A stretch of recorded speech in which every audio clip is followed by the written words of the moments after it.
Pour cette nouvelle session des éclairages industriels de l'intelligence artificielle.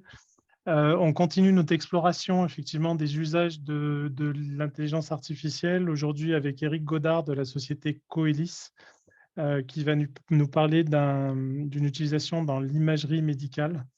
Donc voilà, je vais lui donner la parole dans 2 secondes. Juste le temps de vous inviter à poser vos questions-réponses dans l'onglet prévu à cet effet dans Zoom. Donc il est en bas dans la barre de recherche, dans la barre de contrôle, pardon. Et effectivement, Éric part pour une petite demi-heure de présentation et puis on prendra les questions-réponses à l'issue de sa présentation. Éric, je te passe la main. Très bien, je vais essayer de faire vite pour, tenter de rattraper le temps perdu. Ben, merci pour ton accueil Philippe, merci à tous d'être là. C'est vraiment un plaisir d'être là pour avoir cet échange sur, la place de l'intelligence artificielle dans le monde de l'imagerie médicale. Donc je suis Éric Godard sur Louga, responsable de l'équipe, recherche et innovation au sein de Coelis. On est en particulier chargé du suivi, du montage de projets collaboratifs de recherche, de la propriété intellectuelle, des brevets, de prototypage et de la validation clinique de nos dispositifs. Alors Coelis, en quelques chiffres, c'est une entreprise, une PME innovante dans le domaine de la medtech, qui a été fondée en 2006 par, Antoine Leroy et qui a une cible unique, un marché unique qui est celui du cancer de la prostate, qui est le deuxième cancer le plus fréquent chez l'homme. Alors aujourd'hui, on est une centaine de salariés. Notre siège est à Mélan, à côté de Grenoble. On a, plusieurs filiales de vente aux États-Unis, en Allemagne, à Singapour. On distribue nos produits dans 50 pays. On a déjà vendu plus de 500 systèmes, tels que celui que vous voyez à droite. On a déjà touché, de l'ordre de 500 000 patients et donc on a 12 familles de brevets qui protègent les différentes technologies de nos produits. Produits qui ont par ailleurs, une centaine de publications, scientifiques cliniques qui viennent, démontrer la performance, la sécurité de nos dispositifs. Alors, on va parler de l'IA en santé aujourd'hui. Donc le domaine médical, on le sait, requiert, une très, très grande expertise. On a un nombre, conséquent de données, d'articles, de résultats cliniques, qu'il n'est pas simple, d'exploiter pleinement. Si on regarde au niveau d'un patient, on a aussi beaucoup de données qui sont associées à un patient particulier, des données cliniques, des données d'imagerie, des rapports.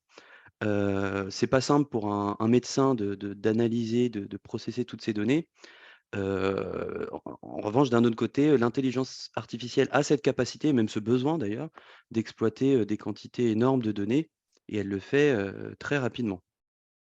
Alors ici, on va se centrer sur un cas concret qui est donc celui de la prise en charge du cancer de la prostate, qui est le domaine d'expertise de Coelis.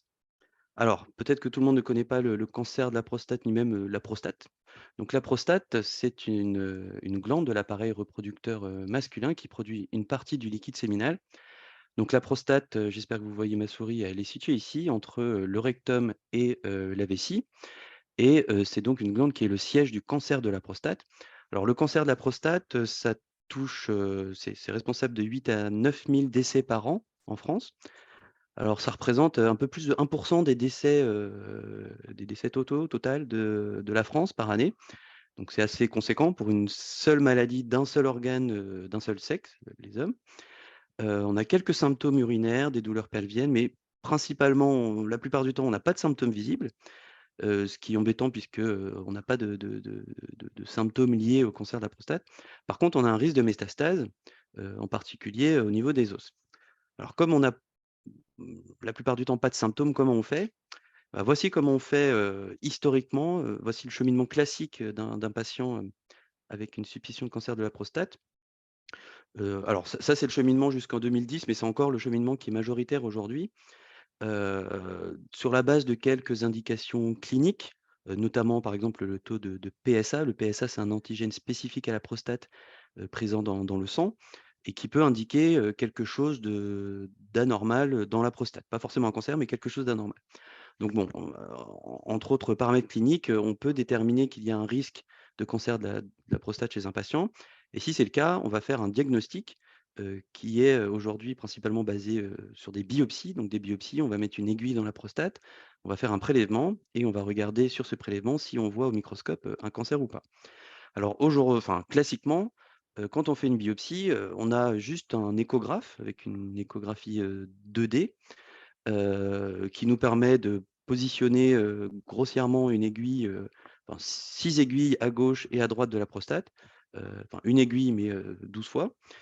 On a une position, très très approximative, de la biopsie, ce qui fait que quand on a une biopsie positive avec un cancer dedans, on sait ni où elle est, ni quel est le grade exact, du cancer. Puisque là, il y a une petite illustration qui montre que quand on fait des biopsies qu'on appelle à l'aveugle, on peut tout à fait, et c'est même probable, passer, à côté de la cible, quand il y en a une. On peut toucher des cibles qui seraient toutes petites et pas très intéressantes d'un point de vue clinique, enfin, dont on n'a pas besoin de s'inquiéter. Ou, bah, quand on a une grosse cible, on pourrait, ne toucher que, le bord de la cible et donc on va pas bien, caractériser, la tumeur. Alors dès qu'on trouve une petite trace de cancer, bah, généralement ce qu'on fait, c'est qu'on fait un traitement radical.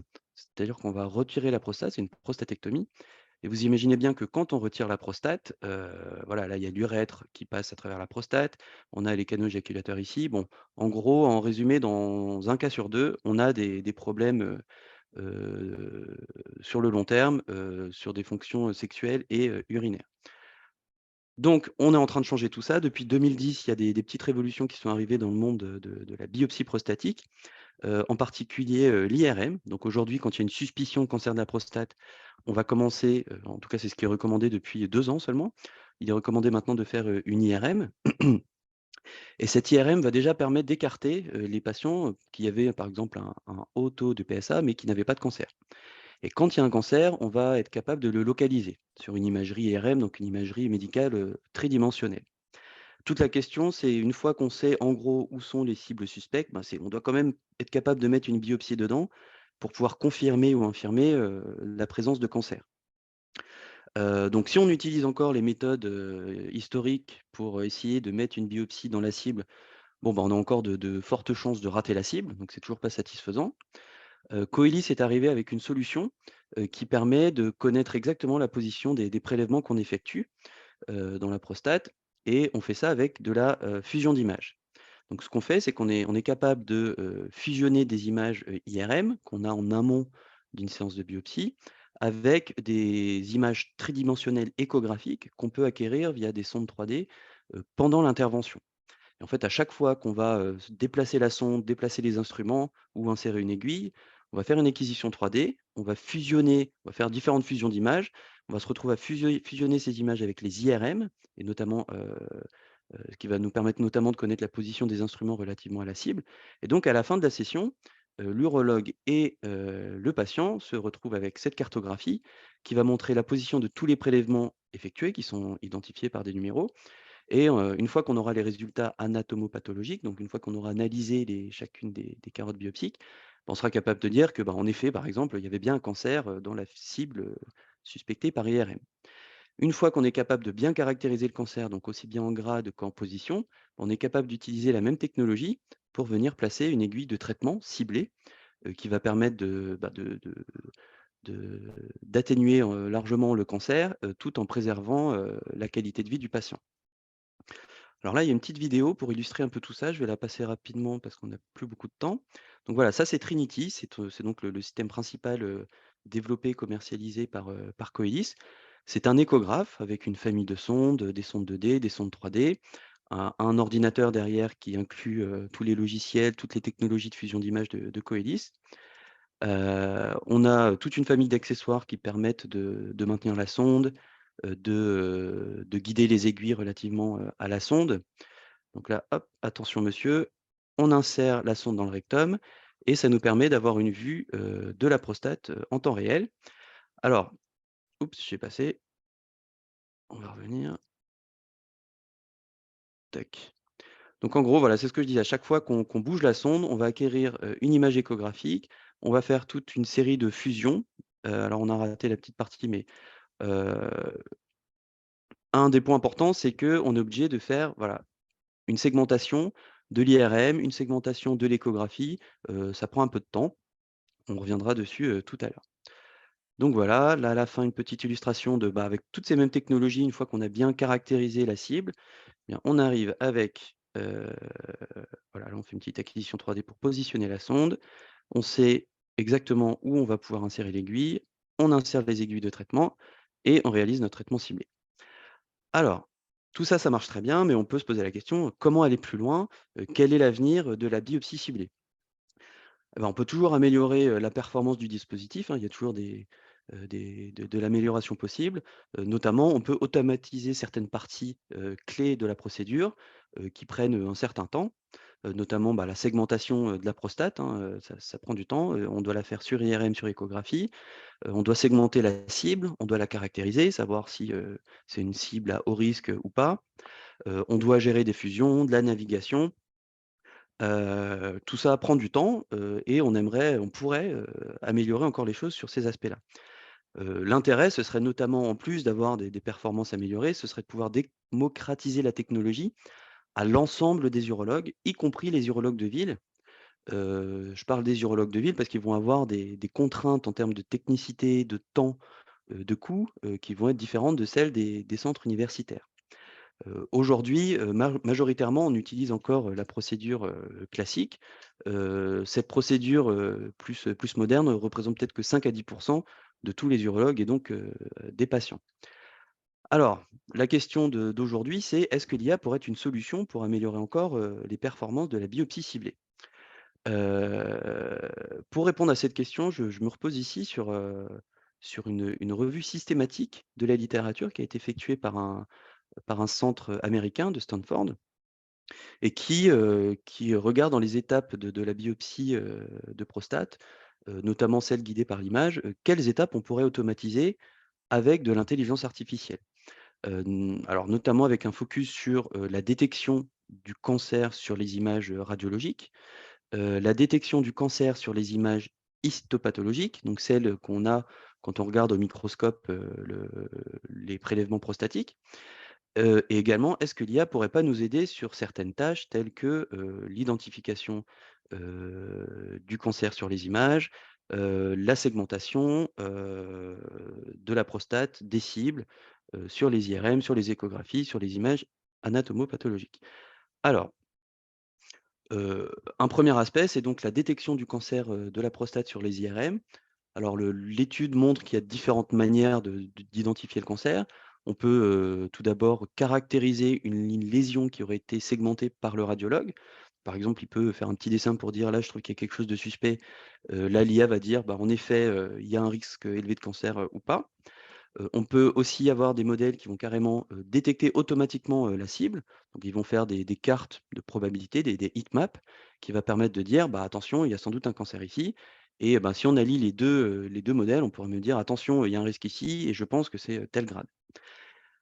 Alors le résultat de cette étude, systématique qui a, utilisé, 9 papiers heu, sur cette question, c'est que, bah, alors déjà, il est difficile de comparer les différentes études entre elles puisqu'il y a pas de consensus sur, les modèles à utiliser, la vérité terrain à utiliser. On peut utiliser des résultats de biopsie, des résultats, des annotations de radiologues, les nombres et la sélection des patients varient, d'une étude à l'autre et même jusqu'au critère qui va définir qu'est-ce qu'un cancer significatif, ça va pas être le même partout. Donc c'est bon, déjà c'est pas simple de comparer.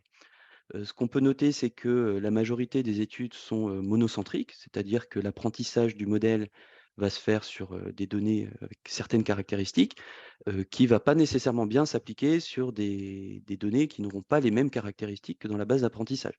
On parle d'un manque de généralisation. Donc voilà, les résultats sont quand même promettants, hein, l'IA quand même arrive quand même à montrer des choses, mais d'après l'article, c'est pas encore, suffisant pour un déploiement clinique. Alors, on a quand même déjà un des quelques rares, outils, certifiés qui existent, qui commencent à faire des choses intéressantes. Bon, ce qu'on montre souvent, c'est que l'IA a tendance à voir du cancer un peu partout. Elle est très sensible au cancer de la prostate. Par contre, elle va pas être très spécifique. Donc ça peut quand même être intéressant parce que ça va montrer au radiologue, ben, où il doit concentrer son attention. Par contre, ça peut avoir comme inconvénient que, bah, ça demande beaucoup d'attention du radiologue parce qu'il y a beaucoup de cibles à analyser et donc on va pas nécessairement gagner du temps. Alors, une autre application, c'est, donc une fois qu'on fait une biopsie, on doit analyser les tissus au microscope. Donc on peut numériser, cette image du microscope et demander à une IA de dire: «Bah, est-ce qu'il y a un cancer ou est-ce qu'il y a pas de cancer?» Alors là, en l'occurrence, la science est un peu plus avancée, sur cette question-là, puisqu'on a plusieurs études multicentriques avec des labels de plusieurs, centres. On a des études internationales. Donc voilà, on a un niveau de preuve assez avancé et des performances vraiment, vraiment bonnes et qui montrent qu'on est vraiment capable d'aider, l'anatomopathologiste à faire un diagnostic, plus précis, plus homogène et plus rapidement. Plus homogène, ça veut dire que, ben, entre 2 centres différents, on va avoir à peu près les mêmes résultats et entre un jeune anatomopathologiste et un expert, on va aussi avoir des résultats, un peu plus, similaires que sans IA. Donc ça, c'est un très, très bon point. Alors, si on s'intéresse aussi, à 2 de tâches comme appelées dans cet article, que sont la segmentation de la prostate et la fusion IRM-écho, donc IRM, ultrasons. Alors, en ce qui concerne la segmentation de la prostate, il y a déjà beaucoup, beaucoup d'études, hein, qui sont faites. Il y a même plusieurs challenges, dans lesquels plusieurs équipes scientifiques, comparent leurs résultats. On arrive à avoir d'excellents résultats, notamment quand on teste le modèle développé avec des données qui présentent les mêmes caractéristiques que les données d'apprentissage. Donc voilà, c'est toujours l'éternel problème avec l'IA. On a des bonnes performances quand on fait ça, des performances de l'ordre de 90 de DICE.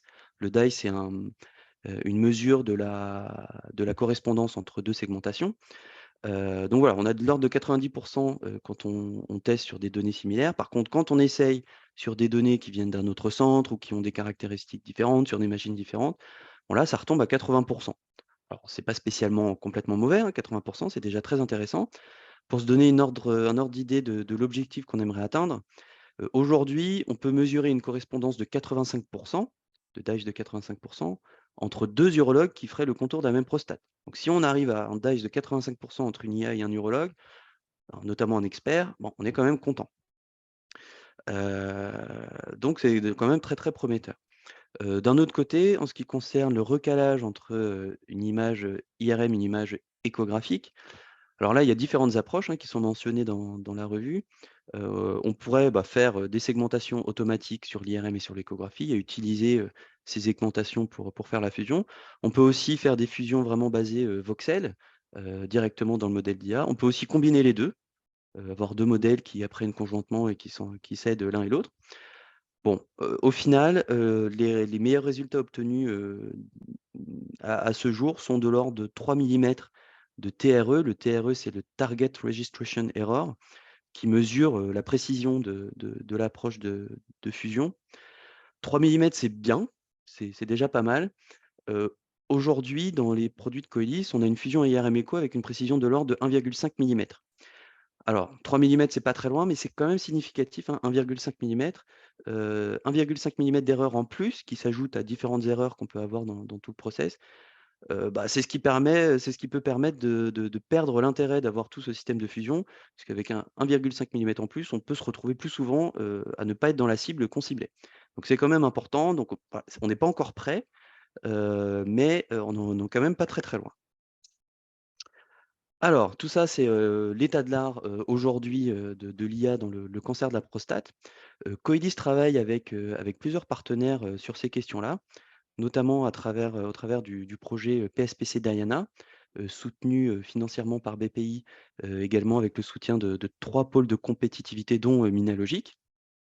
C'est un projet qui a commencé il y a un peu moins de 2 ans et qui regroupe, 3 centres, hospitaliers, français, 2 laboratoires de recherche et 2 industriels, avec, bah, voilà, cette volonté de démocratiser l'imagerie de fusion, la biopsie, ciblée, dans le cancer de la prostate.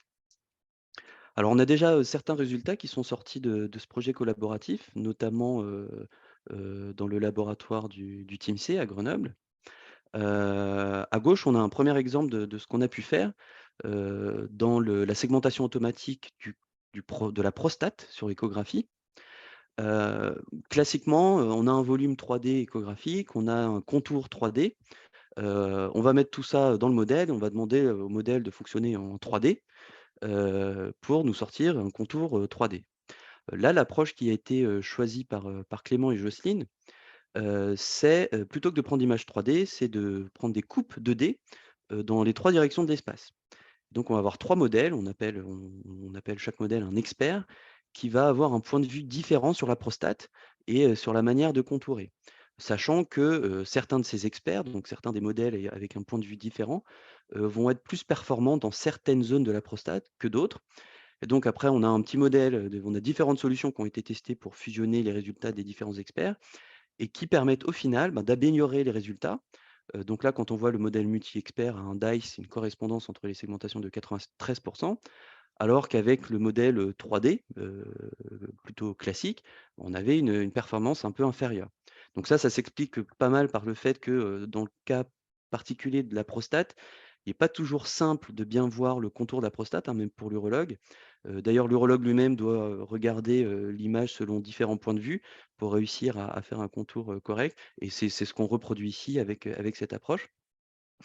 Alors il y a autre chose qui a été, qui est sorti des laboratoires et qui est très intéressant. On parlait de fusion 3D tout à l'heure, là, il est question de faire de la fusion 2D, 3D. Alors pourquoi faire ça? Aujourd'hui, pendant une intervention, on a donc un contrôle échographique, 2D, donc on a, des coupes 2D, qui nous viennent, 10 fois par seconde, et donc ce serait particulièrement intéressant d'être capable de localiser cette coupe 2D en temps réel, pour pouvoir avoir la position de la sonde et des instruments, en temps réel, sans avoir besoin de faire une acquisition qui dure, bon, quelques secondes, hein, c'est déjà très rapide. Voilà, on aimerait avoir vraiment la position en temps réel. Quand on bouge la sonde, hop, ça bouge aussi sur l'écran. Donc là, il y a Tamara Dupuis qui a pas mal travaillé sur cette question dans le cadre de sa thèse, qui se termine bientôt d'ailleurs. Elle va soutenir, si tout va bien, le mois prochain. Donc toute l'idée, c'est d'utiliser cette coupe 2D, d'ailleurs même un flux d'images 2D, de mettre tout ça dans un modèle, alors que j'ai volontairement mis en tout petit ici parce que je serais bien incapable d'en dire, beaucoup de choses. Je vous invite à la d'assister à la soutenance de Tamara si vous voulez en savoir plus. Toujours est-il que les résultats sont intéressants. Elle a montré qu'elle était déjà capable d'avoir des résultats, un peu, supérieurs à ceux de l'état de l'art et quand elle a testé sa méthode sur dans des conditions, plutôt réalistes, donc avec des trajectoires réalistes de sonde, elle a montré qu'elle était capable d'améliorer avec ce modèle IA, la position, la connaissance de la position de la sonde dans différentes configurations, celle dans laquelle on a un gyroscope qui nous donne déjà une information, mais on montre qu'on est capable d'améliorer encore la précision. Également sans gyroscope, donc ça, ce serait vraiment une proposition intéressante d'être capable de localiser la sonde, sans avoir besoin d'utiliser un gyroscope. Et là, on voit qu'on s'approche quand même de résultats très intéressants. Alors tout ça, ce sont des résultats, voilà, vraiment, vraiment intéressants. On a vu qu'on a des résultats intéressants, qu'on dépasse l'état de l'art. Toute la question qu'on se pose, maintenant, c'est, qu'est-ce qu'on fait de l'intégration? Comment on intègre ça dans un produit, industriel qu'on peut mettre dans les mains, d'un urologue en conditions cliniques? Heu, on le voit, on a des performances potentiellement meilleures avec de l'IA, notamment en termes de précision, de temps, puisqu'on automatise des choses, en termes d'homogénéité également. On est capable d'avoir des résultats plutôt constants d'un centre à l'autre, d'un urologue à l'autre. En utilisation clinique, dans la réalité, on a un médecin qui va, exploiter ce résultat de l'IA, qui va le revoir, qui va le valider et qui va éventuellement le modifier.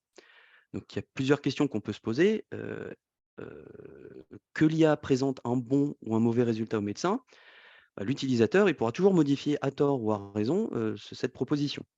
Notamment si elle est bonne, il pourrait, la modifier et avoir un mauvais résultat.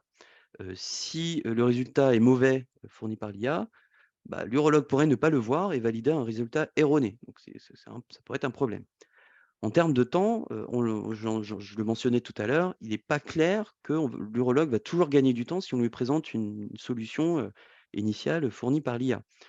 Souvent, il pourra gagner du temps, mais des fois, il va passer plus de temps à, modifier le contour de l'IA qui ne sera pas trop satisfaisant pour lui. Parfois aussi, l'IA, va lui montrer plein de cancers partout, il va passer du temps à analyser tout ça. En termes de jeu d'homogénéité, c'est pas gagné non plus puisque si l'utilisateur, modifie systématiquement le résultat, il va réintroduire le biais qui lui est propre et donc on va pas nécessairement corriger, toujours, ce biais de l'utilisateur. Alors, je dis ça, les résultats sont quand même très positifs, hein, on est assez optimiste sur le fait qu'on sera capable de faire quelque chose, mais aujourd'hui, c'est pas encore clairement démontré que l'urologue, assisté par l'IA sera capable d'avoir des meilleures performances sur le terrain. Pour arriver à ça, il y a un certain travail aussi sur l'industrialisation, de ces technologies. Il est vraiment nécessaire d'avoir une industrialisation spécifique à ces problématiques et solide pour vraiment avoir un bénéfice clinique réel, démontré scientifiquement et qui ne se fait pas au détriment, de la sécurité du dispositif. Notamment, il y a un travail important à faire sur l'interface graphique. Étant donné qu'on introduit de l'automatisation, faut qu'on soit capable de garantir que l'utilisateur va correctement revoir le résultat de l'IA, sera capable d'identifier des problèmes quand il y en a et sera capable de modifier le résultat et tout ça de manière relativement, efficace et rapide. Sinon, il n'y a pas d'intérêt. Une attention très particulière doit être, donnée, aux données d'apprentissage et de test. On doit avoir des données représentatives de l'ensemble des situations rencontrées par l'ensemble des clients des urologues dans le monde et ça, c'est vraiment un challenge. Notamment, on ne doit pas se contenter uniquement de données, telles que celles qu'on peut trouver dans les bases de données publiques, par exemple, qui sont très cadrées, très propres. C'est pas la réalité clinique, du client, de l'urologue quand il va vraiment utiliser la technologie. Donc on doit aussi valider tout ça sur des données cliniques réelles. Voilà, tout ça, c'est un certain investissement. On doit être capable de gérer les limites du modèle qu'on souhaiterait intégrer, dans un dispositif médical. On sait que l'IA va pas fonctionner, tout le temps, elle peut, si on lui met une prostate avec une certaine pathologie qu'elle n'aurait pas rencontrée dans ses bases d'apprentissage, elle va peut-être pas fonctionner. Donc ça, on doit être capable, nous, fabricants, de connaître les limites de notre modèle, de les communiquer clairement aux utilisateurs pour que, voilà, ils sachent que dans tel ou tel cas, ils doivent faire très attention à l'utilisation lorsqu'ils utilisent le modèle. Et alors après, quand malgré tout ça, l'utilisateur utilise l'IA dans un modèle, dans un contexte qui n'est pas adapté, il faut qu'on essaye de limiter un maximum le risque lié à cette mauvaise utilisation, et donc on doit mettre l'accent vraiment sur les risques liés à ce type d'utilisation peut-être pas très appropriée. Alors, c'est vraiment un challenge, hein, pour les entreprises, pour les industriels. On a des normes qui nous guident pour travailler de la meilleure des manières. Il y a déjà des normes spécifiques aux dispositifs médicaux qui encadrent déjà pas mal de choses, hein. On a, le règlement européen qui vient de sortir sur les dispositifs médicaux. On a des normes qui encadrent la gestion de la qualité, la gestion des risques liés à l'utilisation d'EDM et on a aussi des règles un peu plus spécifiques, liées à l'IA. Il y a une proposition de règlement qui est en train de discuter en ce moment, à la Commission européenne, et qui est vraiment spécifique à l'IA. Et alors, bon, il y a des questions à se poser, en particulier, est-ce que ce règlement va s'appliquer aux dispositifs médicaux? A priori oui. Qu'est-ce qu'elle va modifier par rapport au règlement qu'on a déjà pour les dispositifs médicaux? Ce qui semble sortir actuellement, c'est que, cette réglementation va accentuer pour les dispositifs médicaux tout ce qui concerne la gestion des risques. Il va falloir vraiment être, encore plus, attentif sur la gestion des risques, notamment ceux, qui sont ajoutés par l'utilisation, d'une automatisation par intelligence artificielle et enfin, on a aussi la RGPD, hein, qui s'applique déjà aujourd'hui, mais le fait d'utiliser un nombre, bien plus important de données, multiplie d'autant le risque, sur la protection des données personnelles et c'est un point, d'attention, également. Donc pour conclure et j'espère qu'il est pas trop tard, je pense qu'on est pas mal, quelle est la place, de l'IA dans le management du cancer de la prostate? On l'a vu, hein, l'IA pourrait ouvrir l'accès aux gestes ciblés à tout urologue, pour préserver, l'espérance et la qualité de vie d'un maximum de patients. On l'a vu, hein, les gestes ciblés permettent d'avoir un diagnostic et un traitement plus précis qui permettent en particulier aux patients de préserver sa prostate et toutes les fonctions, qui y sont, associées. Heu on voit, que c'est pas si simple que ça, hein, de mettre de l'IA dans un produit, à destination des urologues. Ça requiert une réflexion sur l'industrialisation, importante, pour vraiment assurer qu'il y a un vrai bénéfice clinique, derrière et tout en préservant la sécurité. Donc, je vous ai, présenté aussi ce projet, PSPC Diana, dans lequel, Coelis et ses partenaires, scientifiques, cliniques, industriels, vont tenter de relever ce challenge. Et j'aurais envie de finir avec cette petite citation. Alors je suis pas capable de dire de qui est cette situation de qui est cette citation, puisqu'il y en a beaucoup qui la citent en fait. Je ne sais pas qui était le premier à avoir cette inspiration. C'est que l'IA n'a pas vraiment comme perspective de remplacer le médecin. On pourrait avoir un peu ce fantasme, hein, que une IA, même associée à un robot, va guérir les gens, en toute autonomie. On n'en est pas là et c'est vraiment pas l'objectif pour l'instant, hein. Par contre, le médecin qui utilisera l'IA pourra à terme remplacer celui qui ne l'utilise pas. J'ai trouvé ça intéressant et j'aurais même envie d'ajouter que peut-être que l'urologue qui utilisera, les technologies de Coelis demain, bah, pourra remplacer, les urologues qui ne l'utilisent pas. C'est ce que je souhaite en tout cas pour Coelis. Merci pour votre attention, je suis à votre écoute si vous avez des questions.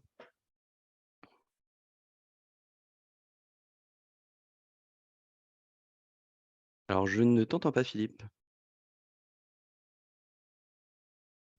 Je pensais que mon son avait été réactivé, donc je dois te remercier pour cette présentation en disant que, effectivement, j'aime particulièrement la maxime de ta conclusion, qui laisse l'IA à sa place d'outil, au support des humains, mais qui effectivement, probablement permettra aux humains qui l'utilisent de se différencier de ceux qui ne l'utilisent pas. Ouais. On a déjà 2 petites questions dans le chat. Donc la première, c'est effectivement, tu as parlé de segmentation entre IRM et échographie. Et la question, c'était de savoir si cette segmentation devait se faire à chaque nouvelle acquisition d'images 3D. Alors, non, je suis passé rapidement là-dessus, mais en fait, dans le système de Coelis, il y a déjà pas mal d'automatisation, hein, autant sur la segmentation que sur la fusion. On a déjà pas mal d'outils qui mâchent le travail autant que possible de l'urologue. Heu, en fait, à chaque fois qu'on fait une acquisition 3D, cette image est fusionnée automatiquement avec une image de référence échographique. Donc là, c'est de la fusion, monomodalité. On fusionne l'image échographique avec une autre image échographique de référence et cette image échographique de référence, elle est fusionnée avec l'IRM, et elle a besoin d'être contourée puisque la fusion multimodalité, on l'a fait aujourd'hui, basée contour. Puisqu'on est alors pour la fusion écho-écho, donc entre 2 images échographiques, on peut le faire basé, voxel, on a les technologies pour faire ça. Pour faire de la fusion, multimodalité, donc IRM écho, bah, forcément basé voxel, c'est pas si simple que ça puisqu'on représente pas la prostate de la même manière. Donc là, la solution qu'on a retenue, c'est celle d'utiliser, des contours, réalisés par l'urologue. Merci. Une autre question un peu plus technique, donc sur, est-ce que vous avez déjà testé les approches autour du federated learning, partially local federated learning pour gérer les variabilités entre les centres ou les médecins? Donc voilà, je pense que tu la vois Hem, également. alors, je suis pas sûr d'avoir compris la question. Peut-être qu'il s'agit de faire des apprentissages de modèles, d'IA avec les données du centre, partially located federated learning. Je pense que l'idée, c'est peut-être d'injecter dans le modèle, de refaire un apprentissage du modèle avec les modifications ou les biais qu'introduisent les médecins à l'utilisation. Ouais. Quentin, si vous voulez préciser si c'est bien ça? Bon, en tout cas, pour l'instant, on n'a pas réfléchi à ces aspects-là. Le fait de faire des apprentissages, alors si ça répond à la question, le fait de faire des apprentissages avec de données même du centre, ça pourrait être une solution, hein, si on n'est pas capable d'avoir les droits sur les données pour faire des modèles et pour mettre ce modèle à disposition d'autres centres, on pourrait se dire, ben, on peut, faire l'apprentissage, sur les données du centre, ce qui fait que, bon, les données qui viendraient après, auraient sans doute à peu près les mêmes caractéristiques et ça pourrait fonctionner. Alors c'est une idée, hein, pour l'instant, on pourrait être confronté aux mêmes problématiques. C'est-à-dire que si, d'un jour à l'autre, on change de système IRM, bah, pouf, ça marchera plus. Si un jour, l'urologue change ou les pratiques changent, bah, ça pourrait ne plus fonctionner. Donc il faudrait refaire des apprentissages, récolter à chaque fois des données avec les nouvelles pratiques pour avoir des modèles, solides. Bon, voilà, c'est une approche qui a ses avantages et ses inconvénients. Donc Quentin avait confirmé que c'était bien effectivement l'approche de réentraîner le modèle avec des données spécifiques à un centre. Parfait. On a une autre question sur le projet Diana. Donc la question était quand est-ce qu'il se termine et puis quel est le niveau de maturité, que le projet va atteindre? Et est-ce qu'il y aura une preuve de concept, concernant l'efficacité de la technologie? Alors c'est un projet qui a commencé il y a un peu moins de 2 ans, qui a une durée de 6 ans et oui, le but, c'est quand même de montrer à la fin que toutes les technologies qu'on aura pu développer dans le projet, sont performantes, hein. J'ai parlé de l'IA, on ne fait pas que de l'IA dans ce projet, mais c'est sûr que dans ce type de projet, ben, tout ce qu'on développera, notamment avec les laboratoires, on aura, à cœur de les valider cliniquement et c'est aussi pour ça qu'on a, des partenaires cliniques, dans le but d'en faire des produits qui sont certifiés. Donc, oui, oui, on veut même pas seulement des preuves de concept, on voudrait vraiment intégrer ces technologies, dans nos produits. Donc, effectivement, juste une petite précision sur ces guichets de financement public. Donc, il y a quelques années, une petite dizaine d'années, effectivement, on faisait du projet de rupture technologique, pour faire, pour amener des technologies. Aujourd'hui, c'est des projets qui ont vocation à aller sur le marché, donc qui sont peut-être un peu moins amont, mais en tout cas qui visent tous des débouchés marché.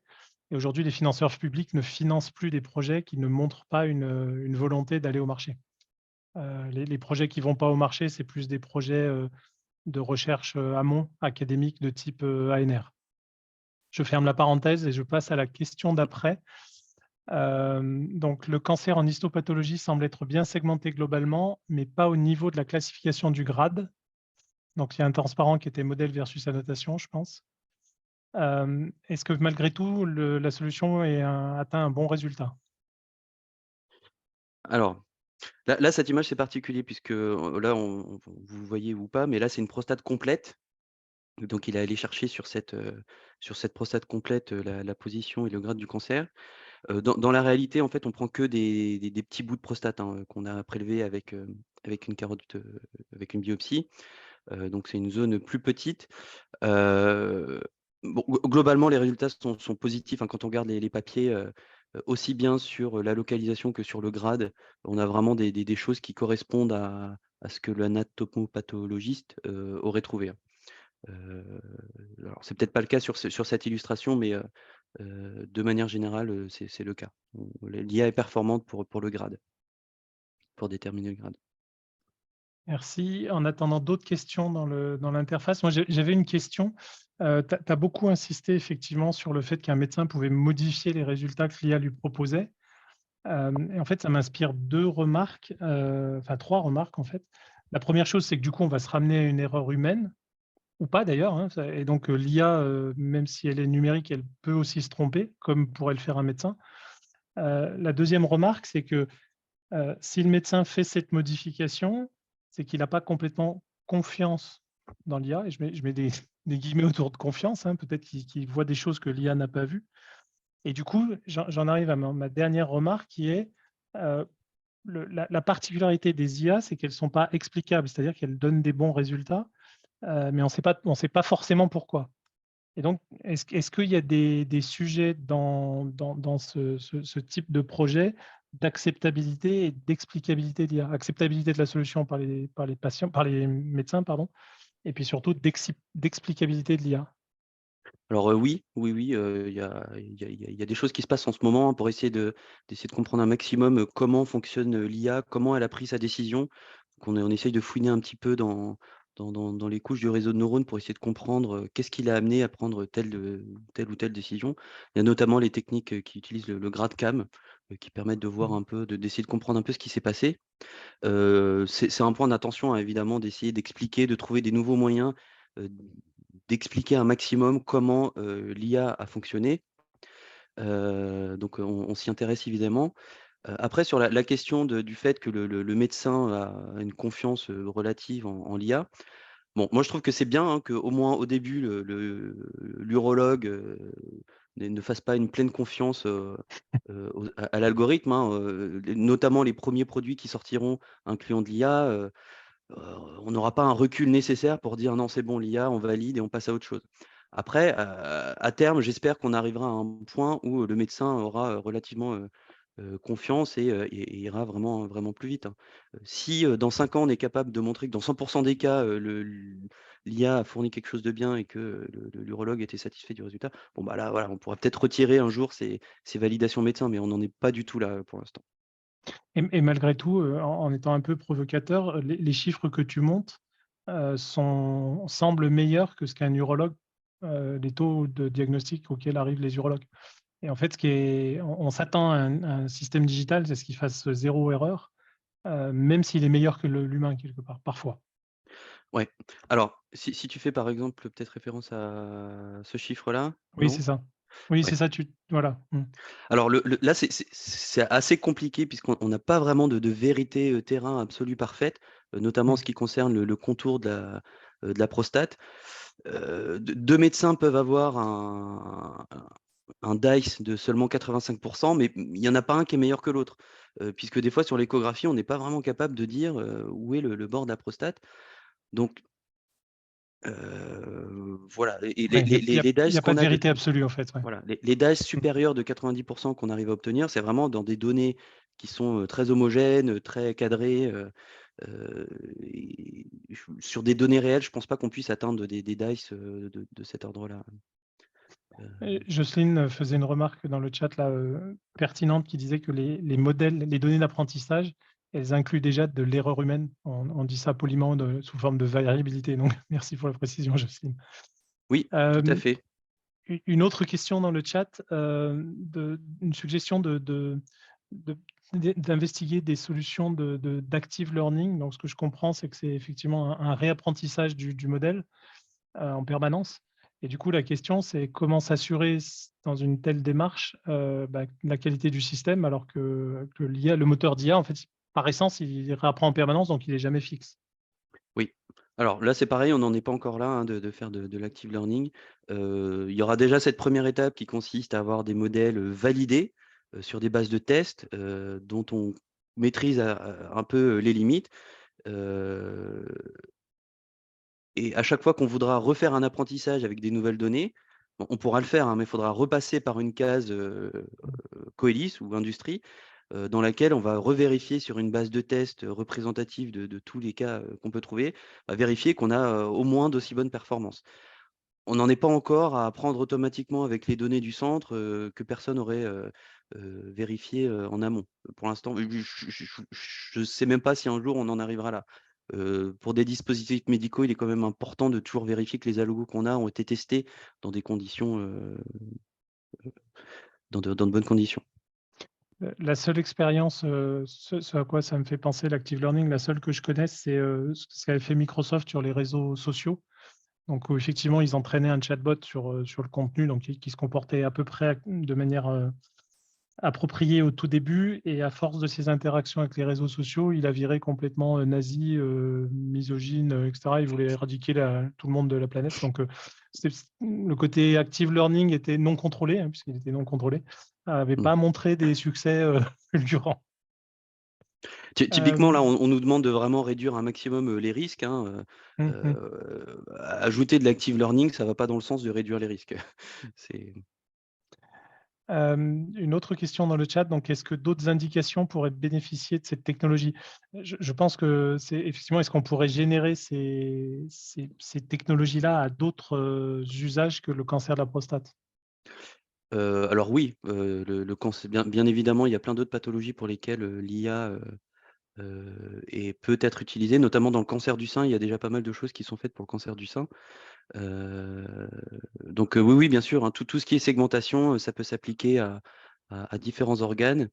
Il existe même des modèles, qui sont capables de segmenter, différents organes, donc oui, oui, complètement. Et le côté superposition d'images 2D, 3D pour, faire un peu de guidage en chirurgie interventionnelle, enfin pendant l'intervention, c'est des Oui. choses qui pourraient être généralisées à d'autres types d'interventions? Oui, oui, oui, tout à fait. OK.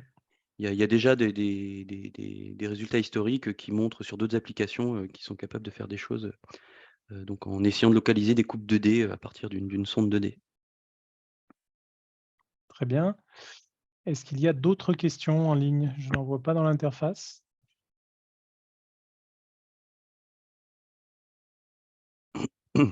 Peut-être un petit commentaire, tu as parlé effectivement de l'AI Act qui est effectivement en discussion au niveau de la Commission européenne. Enfin, il y a une proposition de réglementation depuis novembre 2021.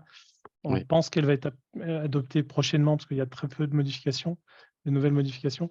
On aura une session sous le même format en septembre qui sera dédiée justement à l'AI Act. Donc ce sera une juriste qui viendra, spécialiste du domaine, qui viendra présenter, cette chose-là. L'idée, c'est d'arriver à anticiper si c'est possible, les impacts que l'AI Act pourrait avoir sur vos développements en intelligence artificielle, quel que soit votre domaine, y compris dans la recherche. chouette. Hem, Nouvelle question dans le chat, donc quelle doit être la taille du jeu de données pour obtenir des performances satisfaisantes? Alors c'est une bonne question, hein, c'est une question, qu'on se pose bien évidemment. Heu, dans la revue de littérature, ils ont pu observer que, alors il y avait des études qui se débrouillaient avec, 10-20 patients, d'autres qui arrivent à avoir des bases de données de 1 000 patients. Alors on pourrait se dire: «Bah, si on a 1 000 patients, c'est peut-être mieux que si on a 20 patients». Sauf qu'il y a un effet, c'est que quand on a 1 000 patients, on va pas tous les annoter de la même manière, on va pas fournir les mê autant d'informations que ce qu'on pourrait fournir avec 20 patients. Donc il y a un peu un, un optimal à trouver entre beaucoup de données, mais bien qualifiées. Heu, c'est sûr que si on veut vraiment, alors il y a la quantité des données, mais il y a pas seulement, il y a aussi et surtout, je pense, la variété des données. Si on avait, 100 000 images, d'un même centre, parce qu'il n'existe pas, mais on n'aurait pas un bon modèle puisqu'on pourrait utiliser que dans ce centre. Par contre, si on arrive à avoir, 50 images dans tous les centres du monde, ce qui est tout aussi, utopique, bah, là, on aura un modèle, plus performant. Merci. On peut avoir le temps d'une dernière question, sinon, on a tenu le timing malgré le petit retard à l'allumage. Encore désolé pour ça, mais on est tributaire de la technologie. Hésitez pas, effectivement à recontacter Eric ou moi-même si vous voulez, investiguer plus ou en savoir plus sur les technologies de Coelis ou le côté santé. L'intelligence artificielle, ça reste une des thématiques phares de Minologique, hein, donc n'hésitez surtout pas à nous contacter là-dessus, que ce soit, pour de la mise en relation avec des acteurs, qui ont fait des choses, similaires à ce que vous voulez faire ou des recherches d'expertise, voire des financements, publics ou privés sur ces sujets-là. Voilà, je vous remercie beaucoup. Rendez-vous le mois prochain. J'ai oublié le sujet, mais on le publiera sur notre site web, et je suis sûr que ce sera aussi intéressant que la session d'aujourd'hui.